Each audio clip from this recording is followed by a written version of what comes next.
All right. Yo, what is going on, everybody? I want to just firstly thank you for coming on to today's episode. I really appreciate anybody that comes on and watches these episodes.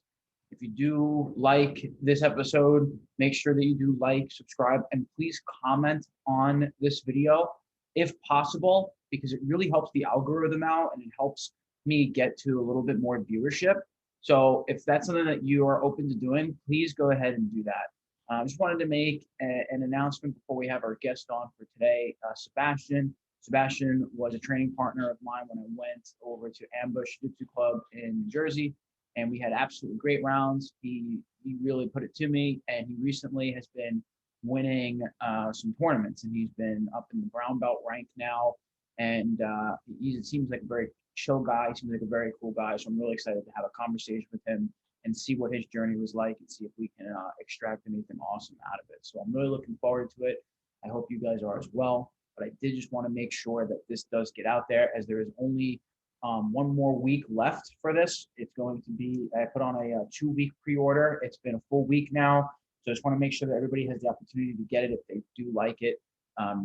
The fresh jiu-jitsu gear, shorts. Okay, we have that. And we have the rash guard here.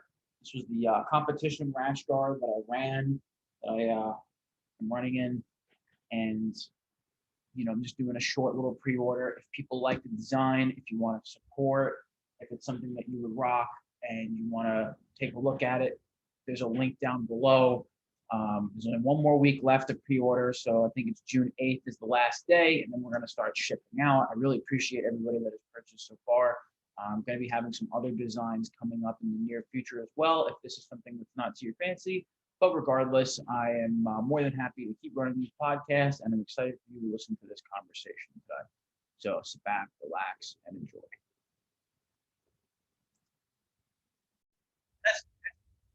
That's All right, dope cool. as hell. That's dope as hell. Can you show us again your background? Okay. All right, bet. Yeah, can you hear me? I'm sorry. No, you're good. No, you're good. But I love the Buddha statue and the incense. If you could flip. Oh yeah, the incense. Yeah. Oh, facts. Yeah, no, absolutely. I light incense up all the time. Can you Yeah. show again that background, if that's okay with you? Oh, you mean the background, like flip it around? Yeah, like you just had it before. Yeah. Yeah, dude, that's awesome, man. Yeah. That is such a It's dope vibe. Yeah, thanks, man. I appreciate that. I have a great setup. That is really, really. Yeah, no, I'm caretaking for our family house, so I get paid by my mom to do it about 100 a week, so some extra money in addition to what I earn from my job. So it's definitely a win-win situation, Yeah, that's Just like awesome. That's yeah, awesome. no, for sure, most definitely. I wanted to thank you for coming on today. I appreciate it, man. Yeah, man. Thank you for having me. It was I think back at Ambush Jiu-Jitsu Club, had some kick-ass sessions, if you ask Yeah. me. That was dope as hell. So basically what I like to talk about on here is kind of like your jiu-jitsu journey, right? And it's called the White to Black Belt podcast. So kind of want to like talk a little bit about like what it was like when you first started jiu-jitsu, and kind of like how your experience was climbing up the rank, because I think it's always interesting to like look back upon and see, I mean, what could we have done differently, what could we have learned from, and I'm gonna talk about my stories a little bit as well to kind of keep it going. Yeah. All right, bet. No, absolutely.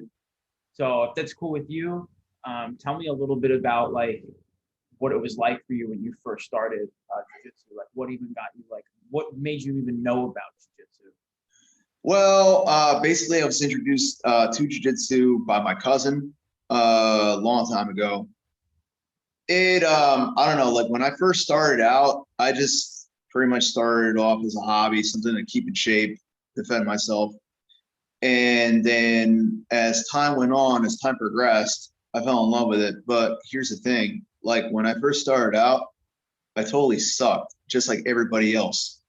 Like I was using too much strength and I couldn't figure out the technique. I mean, like it just like, I saw everything like ass backwards. What the instructor would teach, I would do it like quite the opposite of what he would teach. So I pretty much had to bite the bullet and just kind of like pay attention, write notes, you know what I'm saying? Like watch DVD instructionals, like I had to do whatever it took to, to get to where I am today. And quite frankly, it actually all paid off. So Yeah, I know that you recently had some success in competition, right? I know yeah, you're very excited about it. yeah, no, for sure. No, absolutely. I was excited too. I got 2 gold medals, like within 2 weeks I competed back to back. And I don't know, it was just a good experience. I like being back on the competition mats after a whole what is it called? A whole hiatus. I guess the whole world took a hiatus, from jiu-jitsu because of COVID, but now we're all getting back into the swing of things. So yeah, it was a very interesting story with me and Matt DeVore. Yeah, met this guy. yeah, that's actually, I ended up meeting him through the Black Basement. Did I originally meet you there? Were you ever there? I don't think I ever met you there, but I was there like towards the end of what is it called? The end of August. I think it was like mid-August, end of August. I'm not too sure, but I couldn't make it there. Within the time that I met Matt, he told me about the Black Basement around like May of 2020. This is this is a really funny story. I met Matt at a pizza shop. I was wearing a Tap Out Cancer shirt. I was getting my bike fixed. I think he was on his lunch break or something like that from work or some shit. And like he saw me wear a Tap Out Cancer shirt, and like he comes up to me and asks me if I compete in jiu-jitsu, and my attitude is like really standoffish. I'm like, who wants to know? You know what I'm saying? Like I was kind of a dick that day, and I had a lot of shit on my mind. Plus it was COVID, and like the whole lockdown was happening, and the only thing I wanted to do was get my bike fixed and eat something. I think it was a combination of me being hangry and having a lot of shit on my mind or whatever. Yeah. But then like a conversation ensued. You know what I'm saying? Like, Matt introduced himself to me, said he was a purple belt, he competed all the time, and then all of a sudden we were exchanging competition stories like for, I guess it was like 5-10 minutes, telling us about, I was telling him about my competition experiences. He was telling me about mine, and then we exchanged Instagrams. So you should come to the Black Basement and train. And then that's where the friendship ensued. And one day, like around mid-August, when I had the opportunity, when I was off work, I decided to actually hit up the Black Basement. Funny story, I was in the middle of a Muslim hood, right? I was passing by people who looked like didn't even speak a lick of English. So I got really frustrated. I was about to give up and like drive the fuck home. I was like so tired of just driving around in circles. Yeah, it could be a little weird at first. It was a little difficult for me too.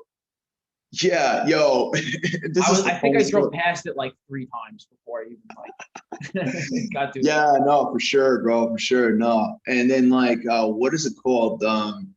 I remember seeing like this one, it was actually he looked like a jock, and I casually asked him, and like I wouldn't even thought he did jiu-jitsu, and I'm like, excuse me, do you happen to know where West 1305 Westminster Boulevard is? Because he looked like, I mean, like, I'm not gonna be discriminatory or anything like that. He looked like he spoke English, and he's like, "Are you gonna go train?" I'm like, "Yeah." Now, did he look like he was ready for jiu-jitsu? Yeah, but no. He was just, he looked like a typical white suburban kid that was like, that just got out of a volleyball game or something like that. But you know how Noki guys are, you know what I'm saying? Yeah. And he's like, "You gotta go." Yeah, this is the funny. It gets better from here. Like he's like, "You want to go train? You're gonna go train?" And I'm like, "Yeah." And then he's like, "Do you think I could ride with you? Because I'm looking for the same location." And then like we we tried calling Matt. He didn't pick up because he was probably busy with all the other guys in the basement. They were getting ready for technique or whatever. And then Matt actually finally got back to both of us. He met us halfway, and then he escorted us to his house. And I go down there, and there's like these fucking hard-nosed grapplers, that I've never seen in my life. But I mean, I was already into the vibe because like there were so many guys like me down there, and we were all just about to go at it. Like the energy was fucking raw because like we weren't even doing any technique at all. And then like all of a sudden like the rap music started blasting. I just started going hard as fuck. I wasn't even thinking twice about anything I was doing. And like for 2 hours straight, like we were rolling, and the mats were like a slip and slide. And yeah, I said to myself, this is like the best fucking training I've had in a long time. Dead ass, So yeah, that's how I continued. That's how I persisted to go to the black basement and leading up to Ambush's beginning. And here I am. that is all. I love hearing about the black basement because it really was like one of my favorite places to train. And I think we all had a very like mutual of like how much we really needed jujitsu, like in the fact that everything was shut down and we were able to go train. I think everybody was like ready to fucking go. Like everyone wanted to get that like frustration out, and we trained hard, and it was it really was like one of my favorite places to train. So yeah, no, for sure. Yeah. Around that time, I didn't even care if I could call it COVID or not, everybody wanted it being fine. It seemed, I don't think anybody got sick, and it was like it was just such a good environment. It really was like, it just worked out perfectly the way that they did it. So I'm very grateful for that. Most definitely, I remember you were really talking well about Matt and like training with him and training at Ambush. And you talk about how you kind of used to have like that a little bit, you seemed like a little bit more like you put people off, but now you seem like much more like open. I'm interested to hear if you're okay with sharing about that process. That's really interesting. Well, when I first met Matt, he was a very friendly guy. As a matter of fact, he was the one who approached me. So it was like he just struck me as being a really, cool dude, like very chilled, down to earth, very humble, and he's like the mastermind, of like a lot of the techniques that we've been kind of like adapting, all of us, into our game, the whole backside 50-50 system, like pretty much everything that Danaher kind of like hands down to his students. A lot of it is spawned from Robert Deagle. Robert Deagle is also a really cool dude. I rolled with him just last week. So a lot of what we do is like very very modern. It's very modernized jiu-jitsu. That it's that subcategory of the leg lock system, which is very, very effective in tournaments, especially. He's very up to date. Research and such too. So it turns out. Absolutely. Good. Yeah, no, for sure. Yeah. Yeah, no, like a lot of what I've been studying, from Matt is just, it's actually paying off. Like, I don't think I could have ever done as well as I did in these two previous grappling industries if it wasn't for his tutelage. And sometimes he's always on my ass. It's like, you better get nothing but leg locks today. Gotta work that shit. Yeah, exactly.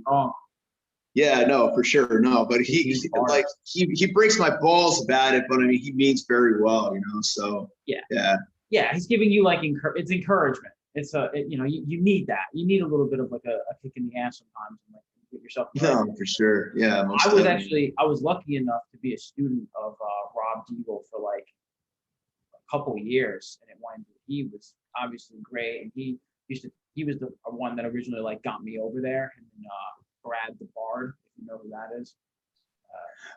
Yeah, Brad the Bard. Isn't he like at Studio 84 or something? I heard about him. I haven't been able to cross train outside of Ambush.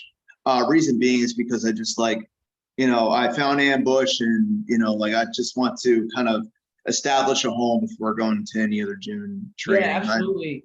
We trained together at the Black Basement. He was actually there, so that's how I met him. But he does a bunch of like videography for like a bunch of the jiu-jitsu tournaments that are like around, just like the sub. So yeah, you've probably seen him or something like that. But yeah. Now obviously you just started training with Matt, and it seems like you've really been more awakened to like the modern day of jiu-jitsu. So what was it like for you when you first started? Like, did you do competitions as a white belt? So basically, when I first started competing, I was a white belt and 2 stripes. So if I could give like an autobiography, a quick one, I started competing in 2011, and I was a 2-stripe white belt. And God, you should have seen me. I was like I was a nervous fucking wreck. Like the first time I was ever gonna step on a competition mat, you want to talk about really sucking. I got rear naked choked within the first minute. So it was just it was one of those things. Like I got so nervous, I let my nerves take over, and boom, you know what I'm saying? But like it was at that point where it was a wake up call. I'm a train, and I'm gonna get better. So that's how I kept on going. I kept on going and going and going. And as soon as I knew it, I had like over like 200 plus tournaments behind me. Like I have like an extensive resume. I like fought, 2 fight to wins. I have fought in ADCC trials out in Columbus, Ohio. I went out to Ohio State, and that's where I pretty much got acquainted to everything jiu-jitsu related. You know what I'm saying? So, shit. That's fucking awesome, by the way. I just want No, thanks. That's a lot of competition experience, man. Yeah. What were some of your highlights as a white belt in competition? My highlights as a white belt. Yeah, I was putting, dude. I was like that dude that would actually feint sweep somebody and ankle lock. That as soon as I got up, it got a hold of guy's legs, I would get into an ashi position, and I would do an ankle lock on a guy, and as a blue belt, I had better success rates than I did when I was a white belt, because when I was a white belt, I lost a lot. Yeah. Was the ankle lock a strong part of your blue belt success? Pretty much. And also I was very good at I got very good at the triangle. Like triangles were actually my thing for the longest time. I would say that my success rate at blue belt was a lot of it was triangles. And anytime I got the back take, I would actually get an inverted triangle. Like I used to love catching people, and I still do. I catch every once in a while when I get the back. I like catching people in inverted triangles, because it's like, it's like a day on the beach for you, but for the other guy, it's like being in a straight jacket. Yeah. And you got like a plethora of like submission. Huh? It's the best position.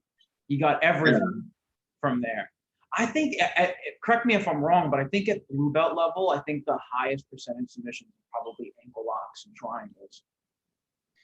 Oh yeah, no, I think you're kind of right about that. I don't know. I know other because I've seen a lot of the people that win first place. That's usually like how they win. Like you'll see a guy triangle like his whole division or such, or ankle lock the whole division.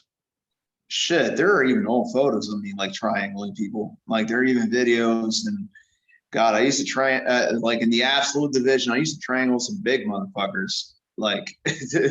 What was your weight at the time? I've always been at 170. I've always I've always fluctuated from 165 and 175. So within that range of 10 pounds, that's where I've always stood. To get down to 155, I would have to just like sauna. My the leanest I've ever been was at probably like 159.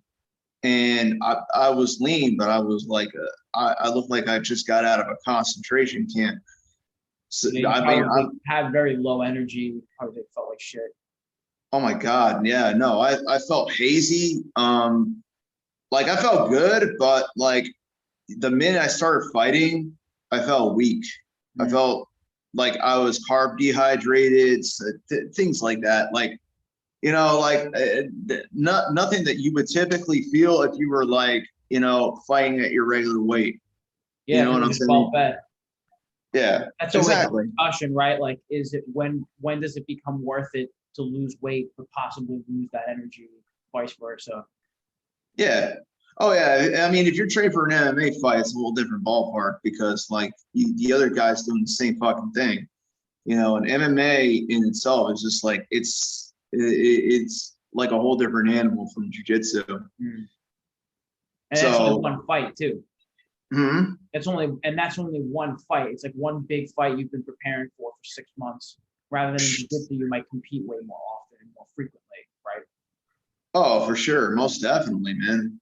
Yeah. Now, before you got into jiu-jitsu and even in like your early stages of jiu-jitsu, did you do anything outside of jiu-jitsu for like physical performance or like an inherent focus on anything nutrition related? Basically, when I was a young, like I started martial arts when I was 9 years old. I got into Taekwondo and karate. Like I got up to brown belt, and then I started skateboarding, doing drugs for a while, and I quit martial arts for a little bit until I discovered pursuing jiu-jitsu, and that's when the whole competitive aspect just started coming into play, And I never wrestled, ironically. Like I wish I would have wrestled, but like a lot of the people who have wrestled definitely have the upper hand. But I have, done striking arts. You know what I'm saying? Like karate, taekwondo, Muay Thai, things like that. So, Did you ever yeah. do anything like weightlifting or like body weight? Like, did you ever do Oh yeah. exercising? Oh yeah. No, all time. No, as a matter of fact, I was over by the hiking trails in Hillsboro, and I was doing hill sprints. And I also, yeah, I do. I've been lifting for years. As a matter of fact, a lot of my injuries have occurred in not through jujitsu, but through weightlifting. Like I have torn my rotator cuff. I have tendonitis in my elbow. I can't fully extend my arms. So yeah, you know what I'm saying? Like What makes you think it's from the lifting? Like that, did you Mhm. have did something like tear while you were lifting, or was it like uncomfortable, like bad technique? It was just really uncomfortable. I felt stiff as a fucking board. I just couldn't really move. Like, and I used to get sciatica a lot. I deadlifted wrong for many years. And until the time that I started doing yoga, um, basically, like, it was because of my bad form in deadlifting that I ended up getting like muscle spasms in my back. So I had a hunchback, like I had a rounded back, and I had, a mix of kyphosis, jujitsu back. Yeah, Like of I course, was because very we're all kyphotic. like with the rounded shoulders while we're rolling. Yeah, exactly. Yeah, and I would do it subconsciously. Like when I was really focused, I would round my neck forward like that, and then my spinal column would have like this hunchback kind of Yeah, thing, and I had to yeah, fix that. Yeah, I had to fix that with yoga, and luckily, a lot of what I've been doing in yoga with jujitsu, it's actually allowed me to alleviate my back pain. I don't have any issues with my knees. You know, um, like wow. I know I know I don't look it, man, but I'm about to be 40 this year, so Oh, so oh yeah, you were way younger than I originally thought for sure. Or way older rather. I thought you were way younger. But that's yeah, cool. no, yeah, for sure. Youth. Well, I'm sorry. You got your youth. Oh yeah, no, absolutely. Yeah, it was something I had to work on. But so in terms of nutrition, I just eat a clean diet. You know, like it's one of those things where I just, you know, like I eat whatever I want, but I eat healthy. You know, I have a typical like diet that a lot of people who practice jujitsu and MMA have. Gary You know, Tonin diet? Huh? Is it like the Gary Tonin diet? No. I eat a lot of fruits. No, he eats like, from what I saw, he eats like Five Guys, burgers, and fries all the time. Yeah. I don't think he has any kind of nutrition at all, like any nutritional cognizance whatsoever. You know, yeah, like there's like no emphasis. yeah, it's non-existent pretty much. Like I eat vegetables, I eat fruits. I like eating a lot of mangoes. Mangoes is like pretty much my favorite fruit. A lot of lean meats, a lot of what is it called? Like I stock up on groceries, and a lot of the stuff I buy is pretty much good for you. I eat what society tells people to eat all the time, and that's pretty much my diet for the rest of the week. And then I have like a cheat day or whatever. You know what I'm saying? If I have, you know, if I knew that I did a hard ass workout, I treat myself. I reward myself with I don't know, huge, you know, like I don't know. Well, yeah. What's your favorite pizza? Yeah, pretty much like burgers, fries, whatever. Like I eat, like like the day that I won first place, it was the funniest shit. Like we were all coming back from Connecticut, and you could ask any single one of my teammates who were driving me in the car. Like we stopped at a stop. Like I picked up 2 honey buns. Right, I scarfed those down. After that, we went to Wendy's. I was already full, and then I ate like a Baconator sandwich. Like it was, and I ate like a medium thing of fries and a shake. It was bad. I was going hard. Your stomach is probably just like fucked after that. Yeah, no, for sure. It was like, yeah, I won first place, so I'm gonna get fat now. Yeah, especially if you have to cut weight for it, you got to enjoy a nice meal after. Oh my god, yeah, absolutely. It's the right. And like I competed, and then I competed the following week. I was still at 170, and then I got first place. I didn't really have much of a fight. The guy pretty much gave up because he didn't really have a leg lock game at all. He saw I was like a decent leg locker, so he says, "You were the better man today," and we both got our medals. I got gold, and then me and Lito were on our way back up from Philadelphia. We stopped at Roy Rogers, which was on this like on one of the rest stops in the Turnpike, and I ate like a 3-piece fried chicken meal with a biscuit, and I ate like a burger with fries. Yeah, I felt like I overdid it that time too, but yeah, I pretty much enjoyed it. Huh? It happens to the best of us. Yeah, exactly. No, for sure. Most definitely. It's and especially like it gets you. It's amazing what people like will eat all the time like that. I'm a big believer in like the calories in, calories out, right? As far as like managing your weight. Yeah. But like as far as like keeping your stomach healthy, that's when it's important to like eat vegetables and fruits and whole meals. Oh my God, yeah. Like overall longevity, most definitely. Like those, like vegetables and fruits and all that. Like eating good foods with like fiber and like the micronutrients, especially that we need in our body. Phytonutrients, like that the vegetables provide for us, is so imperative. Mm-hmm. A lot of people think that yeah, you can eat whatever you want as long as you can work it off later. I beg to differ. I actually had 2 friends of mine who practiced jiu-jitsu out in Columbus who passed away because they had a shitty diet. Like they rolled, like they exercised, but like their diet was not the cleanest. And they ended up having like a stroke, but they were like a little up in age. They were probably like where I'm at right now. Like they had like high blood pressure. Oh my God. Yeah. Yeah. Oh, High absolutely. resting heart rate, and all those are some of definitely the negative health consequences that come from eating that stuff. It catches up to you, you know, Even like, if you are at a good weight, it can no, still for sure. affect that. Yeah, no, Do you take any exactly. supplements? I take fish oil. I take what is it called? I take magnesium. I take vitamin D, vitamin B, multivitamins. I take probiotics. You know, I drink a Kombucha? lot of energy drinks, huh? Kombucha? Yeah. Exactly. I Big fan drink of a lot of kombucha. kombucha. Oh man, that stuff is great. Before Hmm. training, I feel like if I drink kombucha, I feel like I just feel lighter on my feet. You know what Yeah, I'm saying? facts. Oh yeah, me too.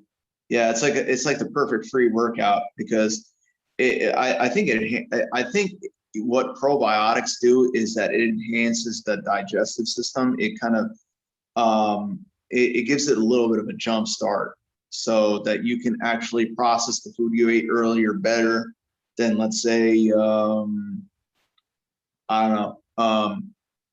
Yeah.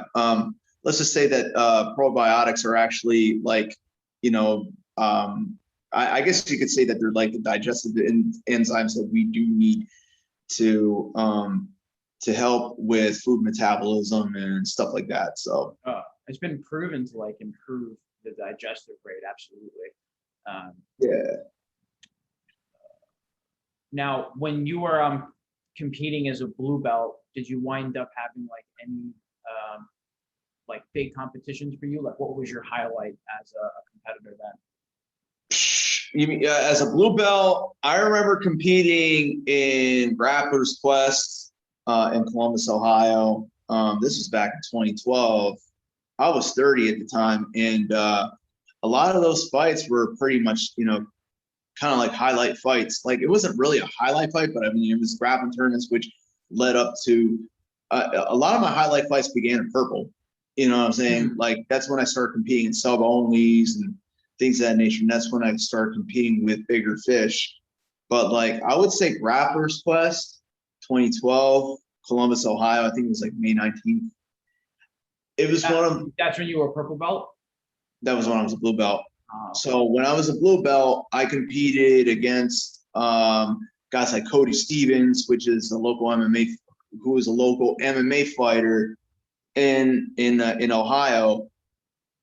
And then it was a funny story. There was this dude named Ryan Kensky that I went up against in it was the intermediate blue belt division. It was like the intermediate no-gi division, and yeah, I have some funny fucking stories if you got a little bit of time to spare towards the end of the podcast. But yeah, no, let's hear it.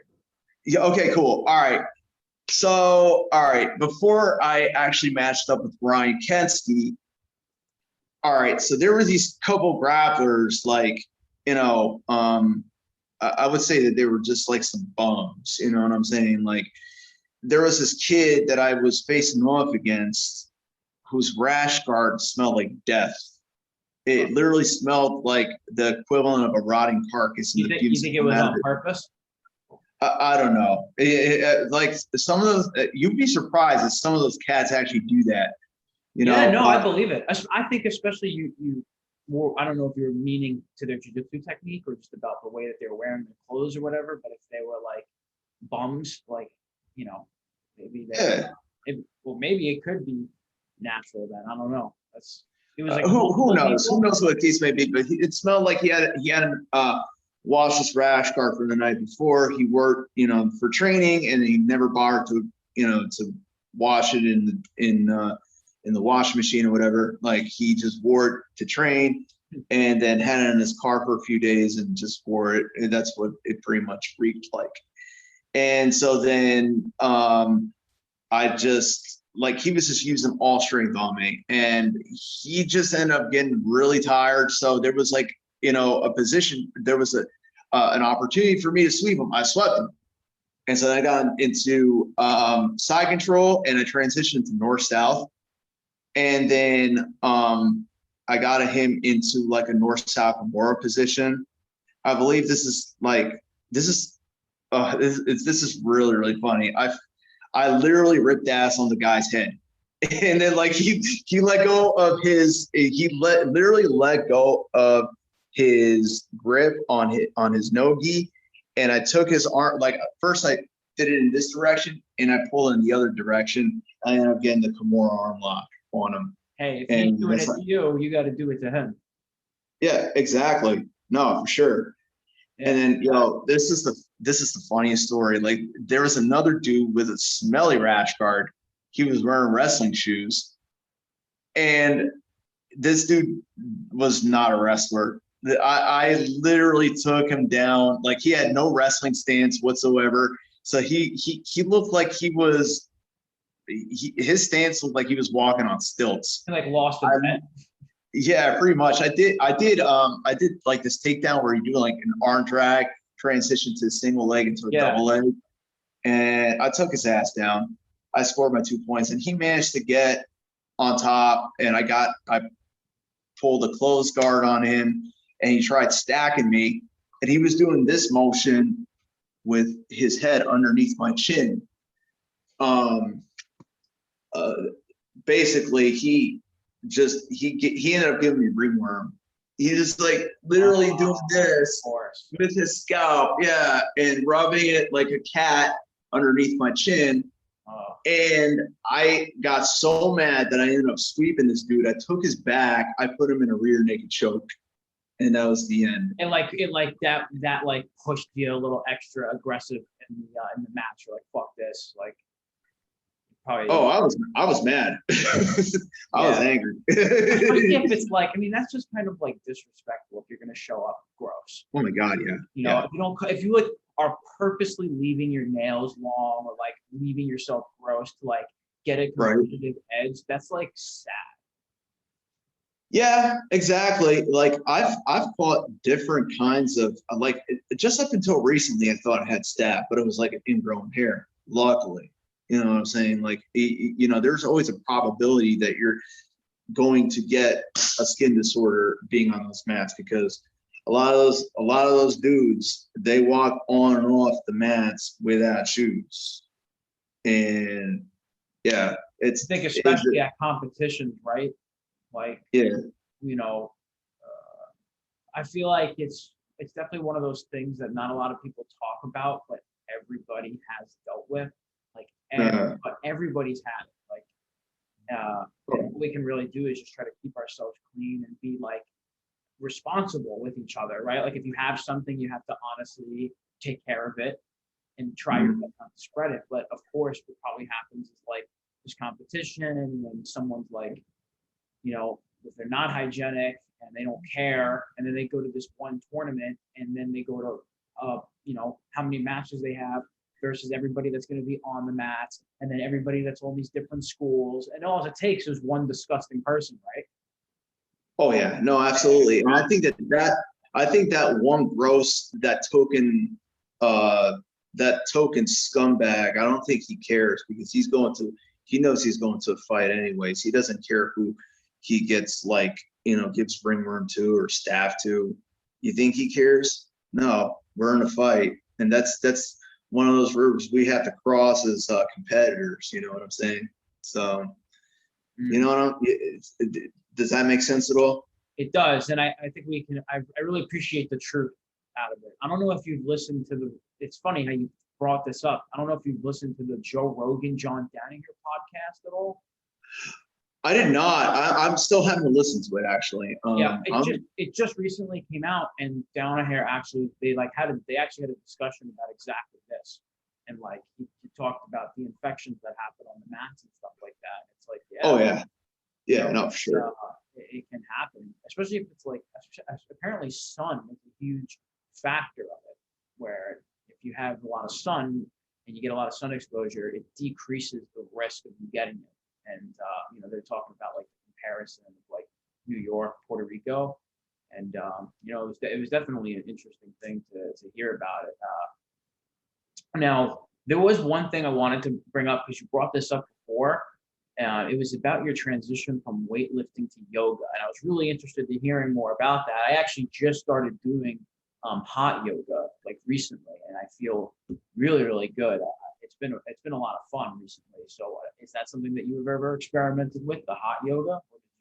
Oh yeah, no, I've done hot yoga before. I actually do yoga at home. I have a mat, and I also do a lot of it on YouTube. So basically, what I do first thing in the morning after having my coffee is I take a cold shower. I do yoga, depending on. Hell yeah, on the cold shower, man.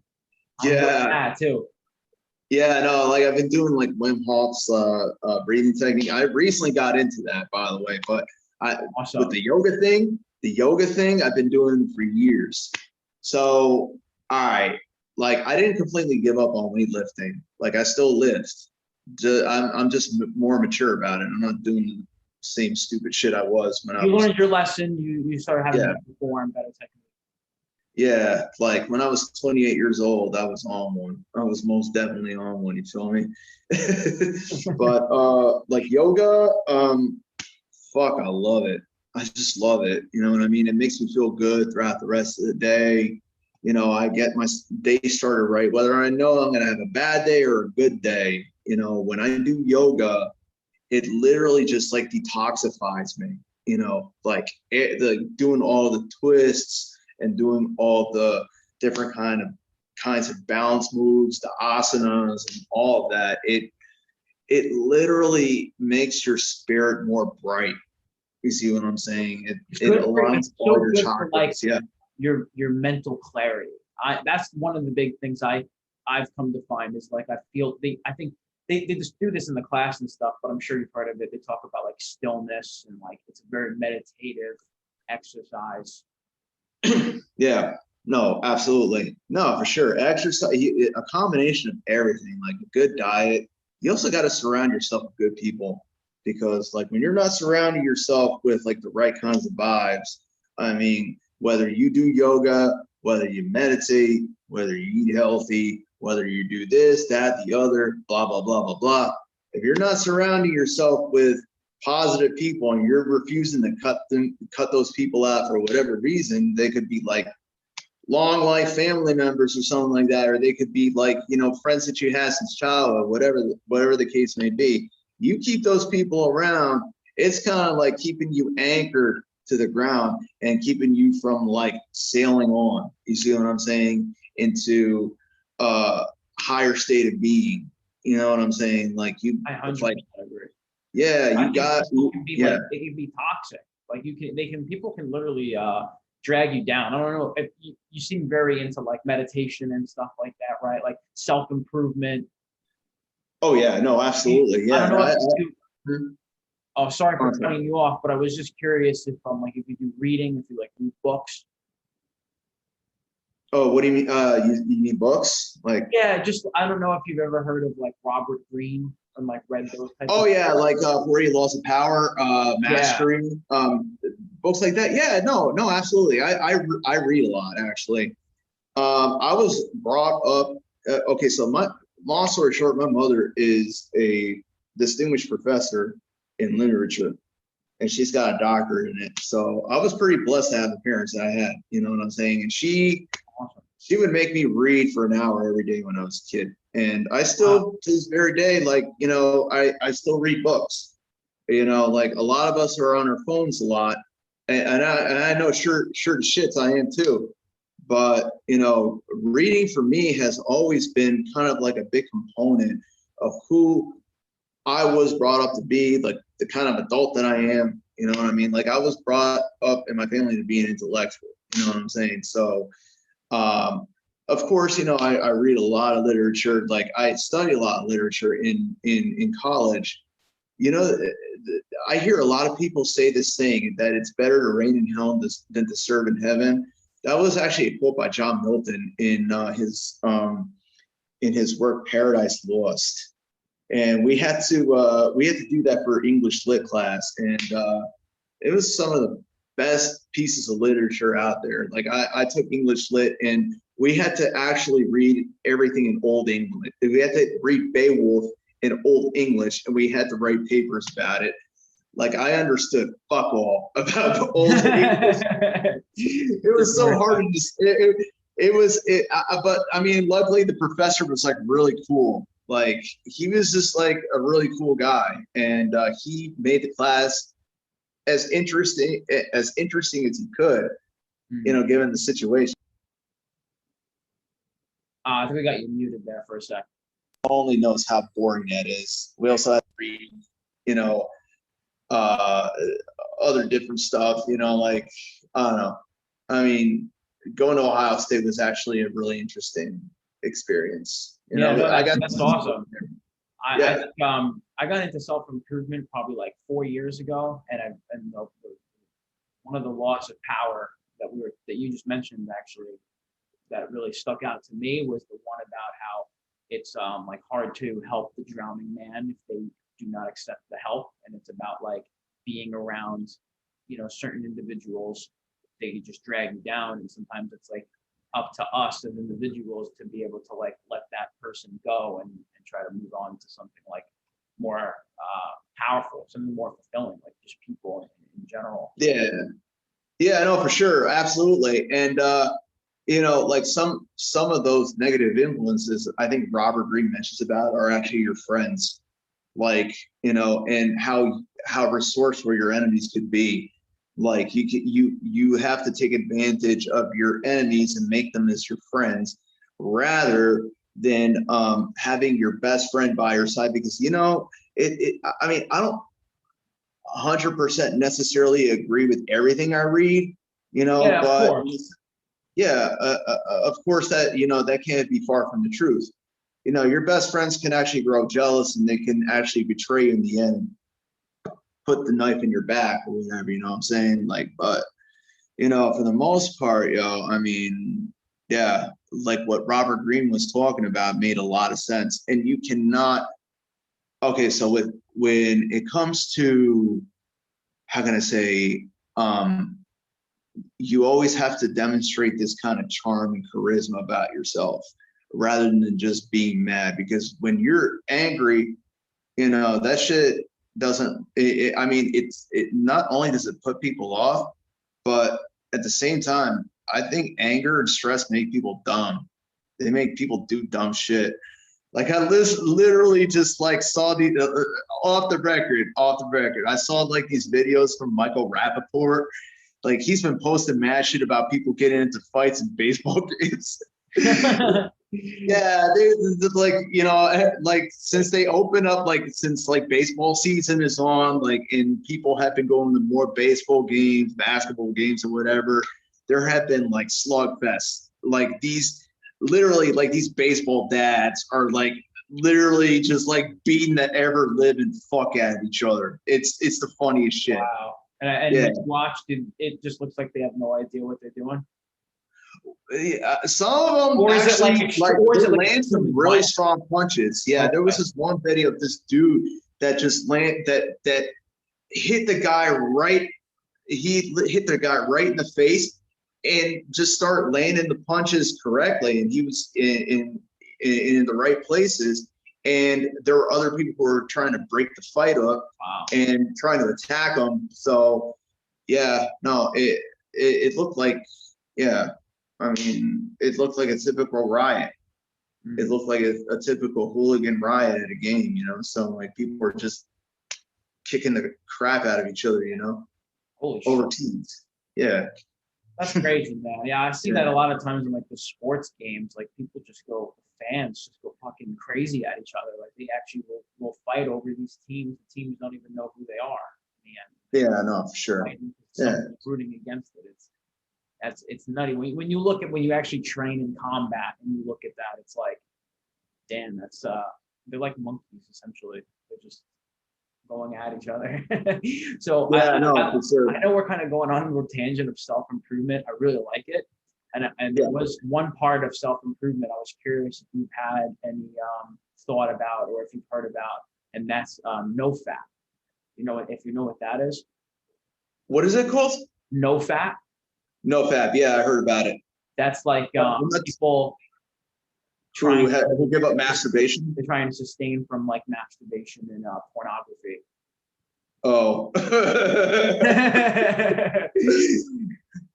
I mean, I heard about it a little bit, but what exactly is it? I mean, if you could put it in broader detail. Yeah, it's basically just it started off like if you look on like Reddit and such like that and like YouTube, there's a lot of like information about it. But it's people feeling that they became like addicted to porn, or they got addicted to like masturbation, and they wanted to try to like free themselves from that. And self-improvement is a big part of it. It's like reading books and meditation and like getting to feel good about yourself again, and then eventually having like confidence to then like go and attract like real relationships and stuff like that. So it's a very like the popular tool in like the self-improvement community. It makes sense. It does make sense, but there's a lot of fads out there. You know what I mean? Like, you got to do whatever works for you. If you do, I 100% agree. If you do things in moderation, man, I mean, like, literally, like, that's where you're winning. But like, if you do something in excess, it's like that's where you got to make reevaluations, pal, because you're doing, you're doing way too much of this shit, and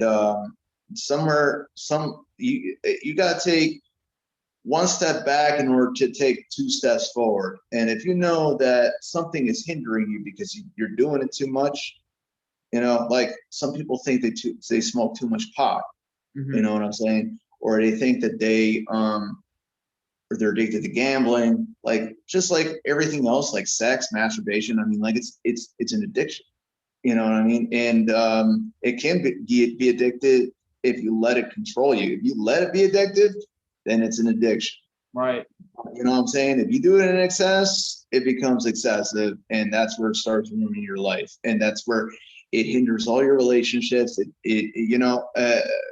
when you do something to the extent of like doing it over and over, like doing something way too much, I would have to say, that's where you'd probably have to, kind of take a step back, probably go to therapy or something. I don't know. You know what I'm saying? Yeah, that was beautifully said. Yeah, I mean, it really can be anything, right? Like anything that is like that dopamine triggering, we can become like hooked onto. Yeah, absolutely. That was really well said. But to continue on as far as like your journey goes, so you said, I know you mentioned previously about like in your purple belt days when you started to do like the sub only matches. Sounds like you were doing like super fights and such. What was that experience like?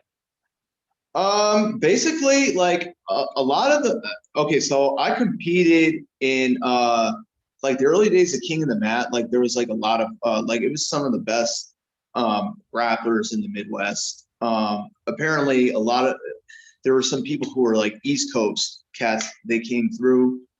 I remember this cat named Emmanuel Barra came through, and it was like the 170-pound. It was like the welterweight category of sub-only competitors. You know what I'm saying? I got invited to a lot of these events, but I turned them down because work was in the way. But I competed in this one, and I competed against a guy named Evan Dewitt. And at the very last minute, by a fucking hair, he caught me in a very lucky Dobby Ramos style fucking flying arm bar. And I was holding off throughout the entire fight. I was coming up with my own submission attempts, but this guy just kept negating everything that I was throwing at him, but I was, I wouldn't say that I was anywhere near the grappler that I'm at right now. You know what I'm saying? And that's just me trying to be modest. Okay. Like, I knew somewhere back there, I totally sucked. And I think, when we were talking about negative experiences, like I've been from school to school, and it's because like when I felt like there was some type of vibe and I felt some type of way about like the school that I was at, it was like I felt like I need to get out of there. I can attest to that as well. That's actually something I really want to talk about, because especially if you brought that up. But I think I need to pause for like 30 seconds because I like really have to use the bathroom. And then it's all good. Yeah, do your thing. Yeah, okay. No, absolutely. Thank you. I'm just gonna pause this real quick. If you need to like pause yourself or whatever, do what you got to do, and then I'll be back. All right, bet. Yeah, no, for sure, most definitely. Thank you. Yeah, you got it.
All right. All right. Sorry about that, man. Having to That's pivot all good. It's is all a good. distraction, man. It's such a distraction. Um, so yeah, so you were mentioning about, you just finished up your super fight, and you're talking about like switching gyms a little bit. Like I've definitely been down that road before, and I know what you mean about like the vibe of a place. What was that experience like? You can, if you're comfortable with sharing. Yeah, most definitely. A lot of it had to do. Okay, so like I have a huge autobiography when it comes to jujitsu. A lot of it happened when I became a purple belt, and there was even times where I almost came to the breaking point of me giving up jujitsu for good. Mm. You know what I'm saying? Because like the vibes that I've been in throughout those entire times were not so good. Like, there was like cultish vibes about the gym. It was either that or there was too much brown nosing going on. You know what I'm saying? Like among MMA fighters and, jiu-jitsu practitioners and the gyms that they were at, So like there was a breakdown of cliques, it got, like people just had their own little factions. And if you weren't there, from the minute that they began the school, it was like you were kind of like an outsider. You were, how can I say, you were like a pariah almost. Like people would, kind of like fuck with you, or they would act like they fucked with you. But in reality, they were, I guess you could say, more or less like hypocritical about, being your friend, or there was a lot of gossip, or sometimes like they literally would not even be your friend like that, and Yeah. those vibes, are very common in a lot of MMA gyms. Not to mention like the high price you pay every month to go there, you're still going to be around that, and it just gets stupid after a while, man. Like I said, as I increased, ranks, as I got to a higher belt, like purple belt, that's where I started experiencing all of that. And that's where I started becoming more critical about my environment. And I'm trying to wonder, is this really the place I want to be? Because I'm really not feeling the vibes here. You know what I'm saying? I think a lot of people feel that way secretly. Oh yeah. Oh yeah, they do. Yep. And unfortunately, they let all of that they let all that roll off their shoulders. But like they people carry negative energy with them. They carry that baggage everywhere they go. Like no matter what, I mean, that shit's always gonna follow you around. You got to be around people who are going to help you build up your jujitsu game. And you want to feel People who welcome too. Yeah, that doesn't only apply to jiu-jitsu, it applies to everything in life. When you go to a workplace that you don't want to go to every day, where people are gossiping behind your back, where people are just giving you this snide attitude, like it's literally going to build up. And that's how people develop cancer. That's how they develop heart attacks. You know what I'm saying, bro? I'm in this to win it. I mean, life is too goddamn short to be around negativity all the time. And this is coming from someone who's like 39 years old. I'm gonna be 40 this year, man. I don't have That's some time for this wisdom. bullshit. Huh? That's some wisdom for real. That's Yeah. some real shit. No, facts. No, it's the way it's gotta be. You know what I mean? Like you just gotta surround yourself with, the best kinds of people out there, I had an experience recently.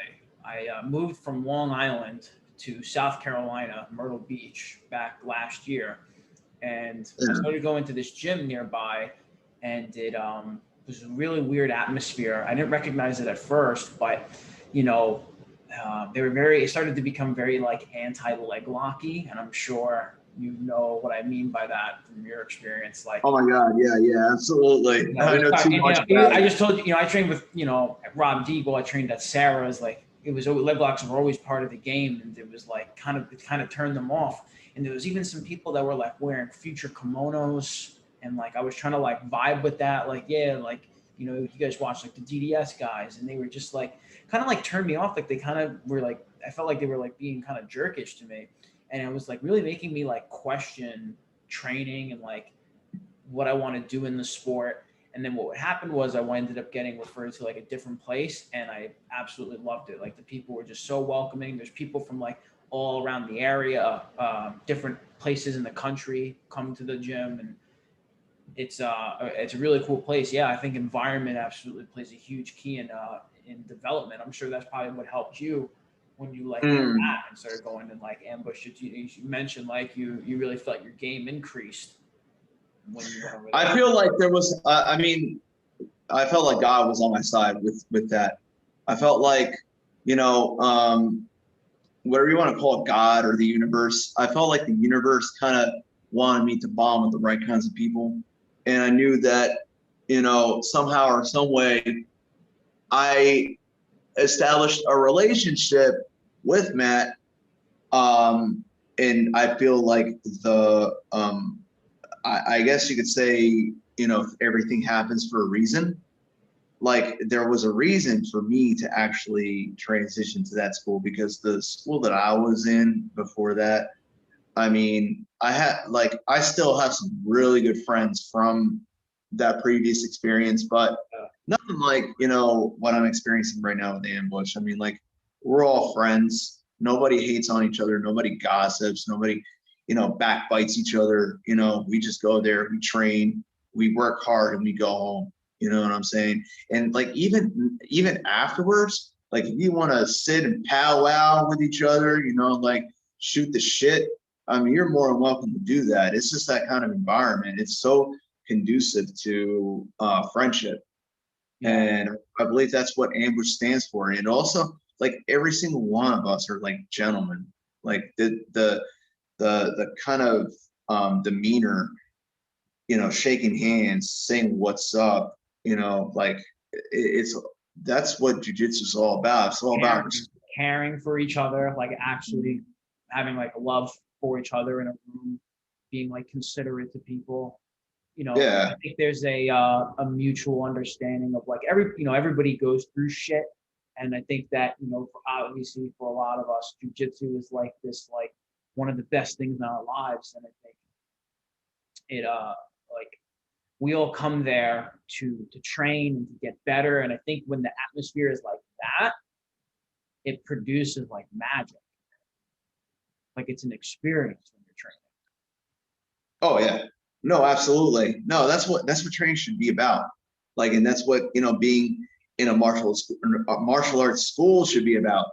It shouldn't be about like, okay, yeah, who's the fucking who's the baddest bird on the mat, or like, you know, who's the toughest, you know, who's like the mat sharp and who's the alpha, or whatever the fuck, you know what I'm saying? Like, we're all equal. We're trying to make each other better. Iron sharpens iron, you know, and that's how you progress as a martial arts person, not, you know, like establishing cliques and thinking that you're the shit, and when you're really not. And you go to tournaments and you're not the same match hard you was when you were training every night. You know, I don't know. It wears out on you. You know, I don't think it's a good look. I don't think it's a good look for any martial arts school, but I feel like that is a common thing. You know what I'm saying? It's a little too common, and it's fucked up, you know? I agree. I really hope to see a change in the future. I really do. I hope there's more people that can be like, you know, okay and open with training with each other, be less faulty. Like, I think we do see a movement in the right direction, especially with like the Daisy Fresh kind of coming into like popularity, and how like they were very like, everyone can come train. We just want to train. We just want to get better. We don't care about like, you can wear what you want. You don't have to not wear certain things of like whatever rash guard you had in your past, like a school you used to train at, right? Like that's when I feel like it becomes kind of a toxic environment for sure. Now, sure, no, yeah, it becomes like really cultish. No, I totally agree with that. For real, for real. Yeah, that was really beautifully said, man. Now, as we like just start to wrap up a little bit, What Okay. are some of like your goals now? You know, now that you're brown belt, you're training. Do you have anything coming up? Man, I look to just do a few more local tournaments and then get into some bigger shit. I want to get into some sub onlys. I want to start, doing sub onlys once again. I want to start redoing my resume as a jiu-jitsu guy. I want to be able to, I don't like to say clout. I wouldn't want to use clout in this appropriate sentence, but I want to get like someone. I know exactly what you mean. Like relevance, you know what I'm saying? Relevance. Yeah. I think you could want some clout as a doctor or like a dentist or whatever. Like if you look at any like career, or if you're trying to put something special into anything, it's like, you want a good resume, right? Like that's a very good way of looking at it. Yeah. If you have a poor resume as a jiu-jitsu practitioner, people are not even going to take you seriously. Basically, I'm doing this for myself. I'm doing this for my future. And what I look to kind of do is establish my own chapter. My goals as a professor is set up an anti-bullying program, because Nice. I personally got bullied a lot. You know what I'm saying? Like I grew up in New Jersey. A lot of people like to fight out here. A lot of people are fake, especially like when somebody's weak, they're gonna set. It doesn't matter whether you're in New Jersey or you're in California or North Dakota, wherever the case may be. Like if people sense weakness out of you, they're gonna try to take advantage of that. Especially at a younger age too. Yeah, exactly. When you're just younger, you're looking to you have a bone to pick on other people for whatever imperfections they have. Yeah. Like I used to have big teeth before I got braces. You know what I'm saying? Like my dad's Peruvian, so I'm gonna have huge chompers, right? So people used to do this. Used to go beaver boy salute like that, because I used to have rabbit teeth. Shit. Yeah, no, for sure. And That's fucked up. yeah, it is pretty fucked up, man. And like a little bit about me, I'm not really like into discussing personal details, but I'm on the spectrum. I have, I'm a high functioning Asperger's case. You know what I'm saying? So I was socially awkward back then. Yeah. I couldn't communicate. People used to think I lied because I would look to the side when I spoke to people. You see what I'm saying? I wouldn't look you straight in the eye and say anything. I wouldn't make any kind of eye contact, and people thought that was kind of strange. Even though most people don't make eye contact nowadays in society, those are the same people who are going to judge you for it. Weird with it. I think some people get a little weird with it nowadays. Yeah, because we're all used to it now. Yeah. So people used to think I was kind of stupid when I really wasn't. I was a very intelligent kid, except I wasn't really like functional social wise. I didn't have fluid intelligence, as most psychologists say. I was like this weird kid, and that created a lot of emotional anger problems, and I became a behavior problem myself. I went from special school to special school. It came to the point where I became the bully myself, because I bullied kids when I was younger as well. Right. So it's a vicious cycle. It's a very popular thing that happens. Yeah. Jiu-jitsu saves lives, man. You know what I'm saying? If I didn't have jiu-jitsu, something like jiu-jitsu, I'd probably be in jail by now. You know what I'm saying? Or dead. So it cleans you up. It definitely brings like a humbleness to it, and it's something to get that like excess energy out. I love that, man. That's an awesome mission. I was overweight as a kid, and I would have kids say like, do the truck the shuffle, and like, they would like, one of the worst things that they would like pick at my stomach. Like they would just like, that's fucked up. Grab it, and that it really affected my confidence for a while. I was really big into fitness, and like I lost the weight, but I still like identified as a fat kid, even though I was like ripped. And it was like, but it takes that time to like recover from that. And then, that's an absolutely great thing to, if we can get that type of confidence to like younger generation of kids, so they don't have to go through the same thing. I think that's a fantastic mission to have, brother. I wish. No, of course. Yeah, no, exactly. So, my goal with competition is winning enough tournaments so that I get enough respect, so I can actually get the recognition I deserve, the relevance I deserve to open up my own school and help kids fight back in bullying, because that shit happened to me and nobody likes that shit. I never like getting bullied at all. That, as a matter of fact, that made me want to get into martial arts. That made me want to fight. You know what I'm saying? I even got to a point where I was riding a skateboard and fucking getting high all the time. You know what I mean? So luckily I never got into like anything like heroin or cocaine. I never was really addicted to any kind of, I did smoke dust one time on accident. Like there's a funny story that, I told Matt and I told Lito this, and they were starting to crack up, right? Like we were all kind of like, passing a blunt, right? I was chilling with this one girl named Danielle that I used to kick it with back in the day as well. And we were hanging out with this dude, Walter, right? Like we were passing a blunt to each other. And I don't know whether that blunt we're talking like 1999, 2000, back in the day. We're passing the blunt around. I don't know whether that shit was dipped in embalming fluid or whether it was laced with PCP, Angel Dust. Who fucking knows? So we were smoking this. The next thing I knew, it was like the whole like world around me started to go in slow motion, right? Something that I intended to do at that moment, I had already done. And I was like higher than a motherfucker. And like Walter was like, you know what, man? I think you got the heaven effect. I was trying to complete my sentence. And then everybody burst in laughter because I couldn't even complete it because I gasped in the middle of my sentence. It was so corny, bro. But I was definitely busted. Yeah.